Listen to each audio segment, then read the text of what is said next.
Halo guys, balik lagi bersama Bang Theo di sini. Kali ini Bang Theo akan melanjutkan cerita Again the Sky Supreme. Buat kalian yang penasaran, langsung saja ya simak video kali ini.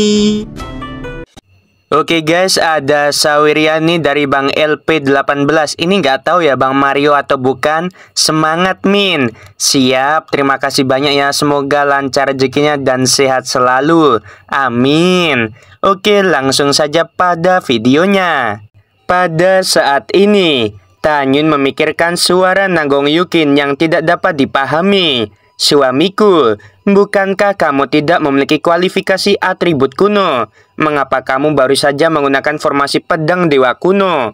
Tanyun menjelaskan, saat ranahku meningkat, kekuatan Hongmeng di tubuhku dapat memperoleh atribut baru. Oleh karena itu, meskipun aku tidak memiliki bakat atribut kuno, tetapi aku dapat mengubah kekuatan Hongmeng di kolam roh menjadi kekuatan dewa kuno. Mendengar itu, Nanggong Yukin tiba-tiba menyadari. Pada saat ini, Li Xiyin yang berdiri di samping Ling Xia Tianjun, dia memandang Tanyun yang samar-samar terlihat di bawah sinar bulan, menunjukkan tampilan yang malu-malu. Sepertinya, Xiyin benar-benar tergoda oleh Jingyun. Memikirkan hal ini, Ling Xia Tianjun memandang Xing Tian Tianjun dan Li Ximin. Lalu dia berkata, "Suamiku, Miner, mari kita pergi." Li Ximin menatap Tanyun dengan serius. "Jingyun, jangan ganggu adikku." "Kakak, omong kosong apa yang kamu bicarakan?" Li Xiyin memutar matanya ke arah Li Ximin. Li Ximin tersenyum canggung dan mengikuti orang tuanya untuk mengirim Siwan Supreme, Sui Ying Tianjun, dan Dewa Yunhe. Pada saat yang sama, Xuan Yuanro yang baru saja meninggalkan istana Yisen menggigit bibirnya erat-erat. Dia melihat kembali ke arah istana Yisen. Dia melihat Sui Ying Tianjun secara bertahap menghilang dari pandangannya. Lalu air mata jatuh satu demi satu. Pada saat ini, gambaran masa lalu muncul di benaknya. "Ibu, aku benar-benar ingin tahu siapa ayahku. Mengapa kamu tidak memberitahuku?" Seorang gadis kecil dengan keahlian yang sangat bagus meringkuk di pelukan Xuan Yuanro. Dengan air mata di matanya, suaranya yang lembut penuh dengan ketidakpercayaan. Gadis kecil itu terus bertanya berulang kali. Air mata jatuh di wajahnya yang halus. "Ibu, Yinger memohon padamu. Katakan saja padaku. Yinger benar-benar ingin tahu." Xuan Yuanru memeluk putri kecilnya di lengannya. "Sui Ying, nama ayahmu adalah Jingyi." Gadis kecil itu berkata dengan ekspresi bingung. Mengapa Yinger tidak melihat ayah? Apakah dia tidak menginginkan ibu dan Yinger? Memikirkan hal ini, mata Xuan Yuanru kabur karena air mata. "Saudari Xuan Yuan, mengapa kamu menangis?" Mu Wangking memandang Xuan Yuanro dan berbisik, "Apakah karena pria yang bernama Jingyun? Dia meninggalkan tunangannya dan menikmati bulan bersama wanita lain." Tanpa menunggu Mu Wangking selesai berbicara, dia diinterupsi oleh Raja Dewa Mufeng dengan tegas. "Dasar omong kosong, apakah kamu tidak ingin hidup lagi? Apakah hakmu untuk membuat pernyataan yang tidak bertanggung jawab?" Di hadapan teguran, Mu Wangking memeloti Raja Dewa Mufeng. "Apa yang aku katakan adalah kebenaran." Ketika Mu Wangking ingin mengatakan sesuatu lagi, Xuan Yuanro berkata, "Ini bukan tentang Jingyun. Aku hanya memikirkan beberapa hal yang tidak menyenangkan. Saudari Xuan Yuan, ayo kembali ke kamar dan bicara." Mu Wangking menjulurkan lengan dan lidahnya ketika dia melewati Raja Dewa Mufeng. "Saudaramu, ayo datang ke tempatku dan minum lagi," usul Raja Dewa Baicheng. Di hati Raja Dewa Baicheng, karena Tanyun, dia merasa bahwa Raja Dewa Mufeng layak untuk persahabatan.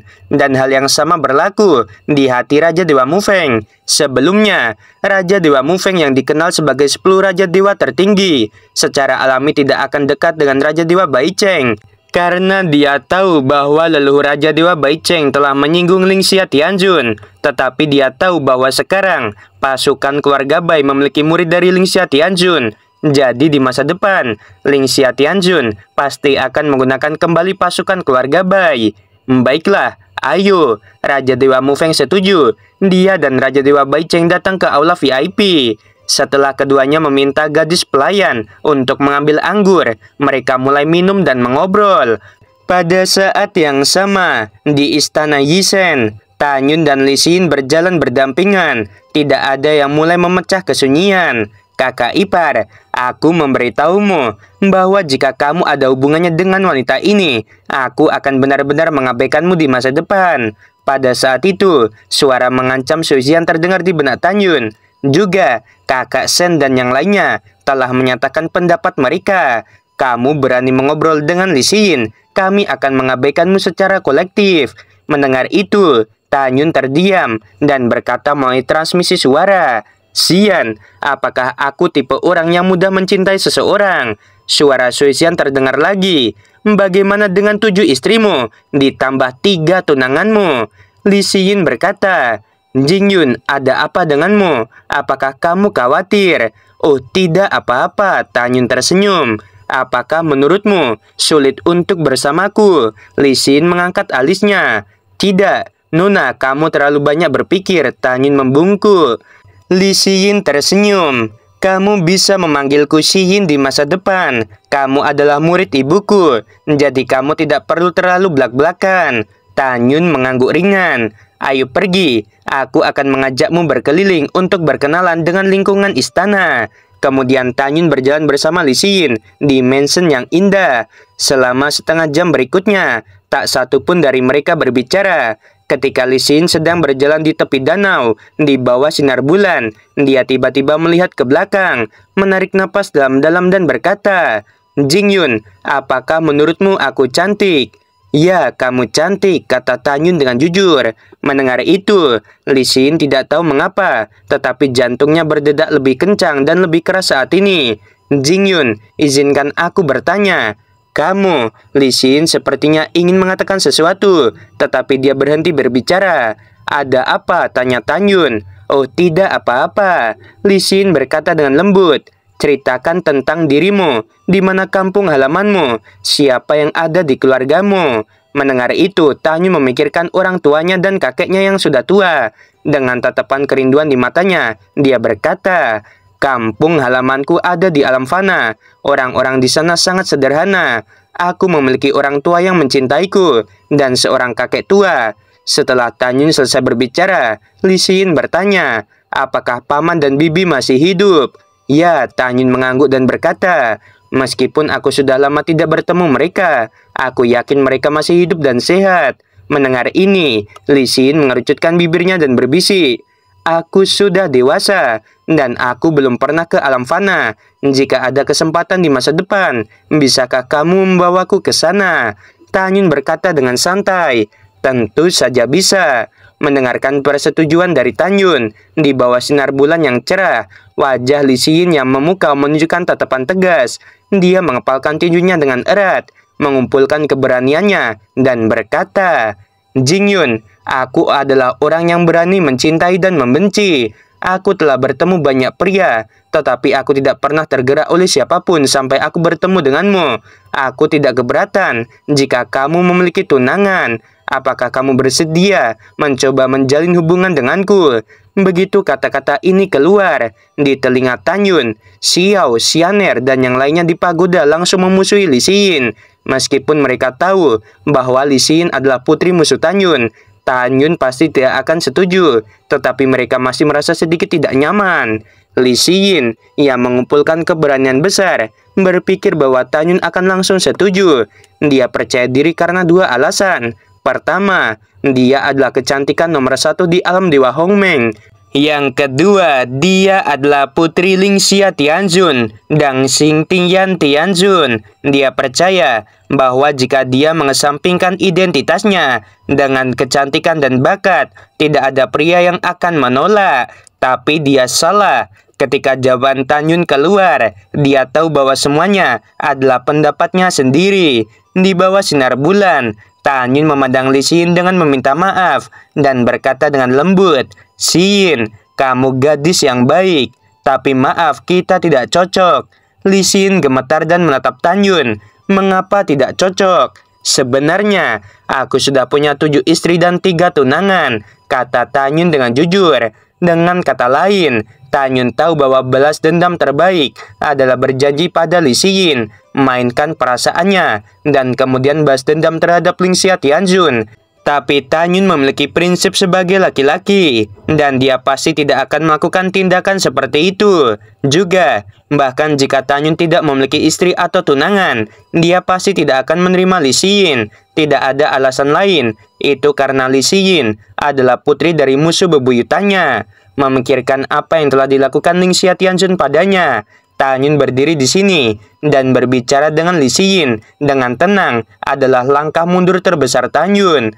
Li Xiyin menatap Tanyun, matanya yang indah dipenuhi air mata dalam sekejap. Suaranya bergetar hebat. Jadi, kamu sudah memiliki begitu banyak istri. Saat berbicara, air mata Li Xiyin pecah dan menetes. Kamu sudah memiliki 7 istri. Tanyun menarik napas dalam-dalam dan berkata, Xiyin, kamu adalah gadis yang baik, dan kamu akan menemukan pria yang jauh lebih baik. Merupakan kehormatan bagiku bahwa aku mendapatkan perhatian darimu. Jangan katakan lagi. Di bawah sinar bulan, mata Li Xiyin kabur karena air mata. Hatiku sedang kacau, maafkan aku. Setelah berbicara, Li Xiyin berbalik dan pergi sambil menangis. Melihat punggung Li Xiyin yang menghilang, Tanyun menghela nafas dan berjalan menuju aula VIP, tempat Raja Dewa Bai Cheng tinggal sementara. Di istana Dewa Hongmeng. Tidak lama setelah Lingxia Tianjun kembali ke aula Tianjun, dia menemukan bahwa Li Xiyin masuk dengan mata kemerahan dan suasana hati yang tertekan. Putriku, mengapa kamu menangis? Lingxia Tianjun terkejut. Dalam ingatannya, putrinya yang berharga adalah gadis yang kuat dan mandiri. Ini pertama kalinya dia melihat Li Xiyin menangis. Li Xiyin menangis dan melemparkan dirinya ke pelukan Lingxia Tianjun. Putri ibu yang berharga, beritahu ibu, ada apa denganmu? Lingxia Tianjun menepuk pundak Li Xiyin. Xiyin, jangan menangis. Bicaralah perlahan jika ada yang ingin kamu katakan. Beritahu ibumu, apakah Jingyun menggertakmu?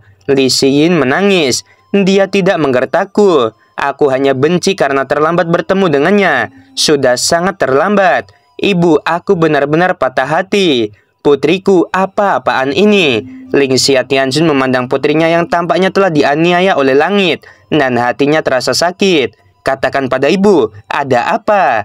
Xiyin membenamkan kepalanya di dada Lingxia Tianjun, lalu dia tersedak. Jingyun memiliki 7 istri dan 3 tunangan. Mengapa aku tidak bertemu dengannya lebih awal? Setelah mendengarkan, Lingxia Tianjun tidak tahu bagaimana membujuk putrinya untuk sementara waktu. Dia tidak pernah membayangkan bahwa Tanyun sudah memiliki begitu banyak wanita. Ibu, apa yang harus putrimu ini lakukan? Li Xiyin mengangkat kepalanya dan menatap Lingxia Tianjun sambil menangis. Aku sangat menyukainya. Aku juga sangat sedih. Lingxia Tianjun memegang wajah Li Xiyin yang basah dengan air mata di kedua tangannya. Lalu dia berkata dengan lembut, Putriku, apakah kamu perlu dihibur? Ada begitu banyak pria baik di dunia ini. Karena Jingyun memiliki 7 istri dan 3 tunangan. Jadi lepaskan saja. Ibu percaya bahwa dengan latar belakang, penampilan, dan bakatmu di alam Dewa Hongmeng, bukankah kamu bisa memilih semua pria? Juga, karena dia tidak cocok untukmu, itu juga berarti nasibmu belum tiba. Ibu percaya bahwa suatu hari nanti kamu akan menemukan suami yang baik. Mendengar ini, Li Xiyin menggigit bibir merahnya. Air mata menetes. Ibu, kamu benar. Takdirku yang belum tiba. Tapi aku benar-benar patah hati. Melihat sakit hati putrinya, Lingxia Tianjun menuangkannya ke dalam pelukannya dan berkata dengan lembut, jika kamu ingin menangis, menangislah dengan bahagia. Setelah menangis, perlahan lupakan Jingyun. Ibu, aku tidak bisa melupakannya. Tangisan Li Xiyin sangat menyedihkan. Lingxia menarik napas dalam-dalam dan ada niat membunuh di matanya. Ibu bisa menyingkirkan wanita-wanita Tanyun. Mendengar itu, tubuh halus Li Xiyin tiba-tiba bergetar. Dia berhenti menangis, menggelengkan kepalanya dan berkata, kamu tidak bisa melakukan hal itu. Ibu, jangan habisi orang-orang di sekitarnya. Aku tidak ingin ibuku menghabisi orang yang tidak bersalah tanpa pandang bulu hanya karena diriku. Juga, jika kamu benar-benar melakukan ini, begitu Jingyun mengetahuinya, aku dan dia bahkan tidak akan memiliki kesempatan untuk berteman. Melihat penampilan putrinya yang bersemangat, Lingxia buru-buru berkata, Baiklah, ibu akan mendengarkanmu dan tidak akan melakukan apapun pada orang-orang di sekitarnya. Setelah Tanyun kembali ke aula VIP, dia menemukan bahwa Raja Dewa Baicheng dan Raja Dewa Mufeng sedang minum, tetapi Xuan Yuanru dan Mu Wangking tidak terlihat. Di mana Rower? Tanya Tanyun. Raja Dewa Mufeng berkata sambil minum. Dia bersama Mu Wangking di aula VIP di sebelah. Aku akan menemuinya. Kalian berdua bisa minum perlahan. Setelah meninggalkan kalimat, Tanyun melangkah keluar dari aula VIP dan dalam sekejap datang ke tempat Xuan Yuanru berada. Berpikir besok akan berpisah dari Xuan Yuanru, Tanyun merasa sangat tidak nyaman. Dia mengambil napas dalam-dalam, melangkah ke aula VIP, dan berjalan menuju lantai 2. Segera setelah dia naik ke lantai 2, dia mendengar percakapan datang dari sebuah ruangan di sebelah kiri. Saudari Xuan Yuan, aku benar-benar tidak menyangka bahwa kekuatan tunanganmu dalam tantangan lompatan akan sangat luar biasa. Saudari Xuan Yuan, kita akan pergi besok. Tidakkah kamu ingin bertemu dengan Jing Yun? Tanyun mendengar Mu Wangking mengatakan ini dan tiba-tiba berkata dengan cemas, Rower. Mu Wangking yang menghibur Xuan Yuanru di kamar menemukan bahwa pintunya terbuka. Dia melihat ke belakang dan melihat Tanyun masuk. Oke guys, episode kali ini kita tutup dulu ya. Nanti malam, mungkin malam banget, kalau Mimin nggak capek ya, Mimin upload lagi satu episode ya. Biar apa? Biar cepet gitu kan. Ya udahlah, sebelum video berakhir, tapi jangan berharap dulu ya guys ya. Jangan berharap nanti upload ya. Jadi sebelum video berakhir, Min mau bilang sungguh membagongkan. Terima kasih.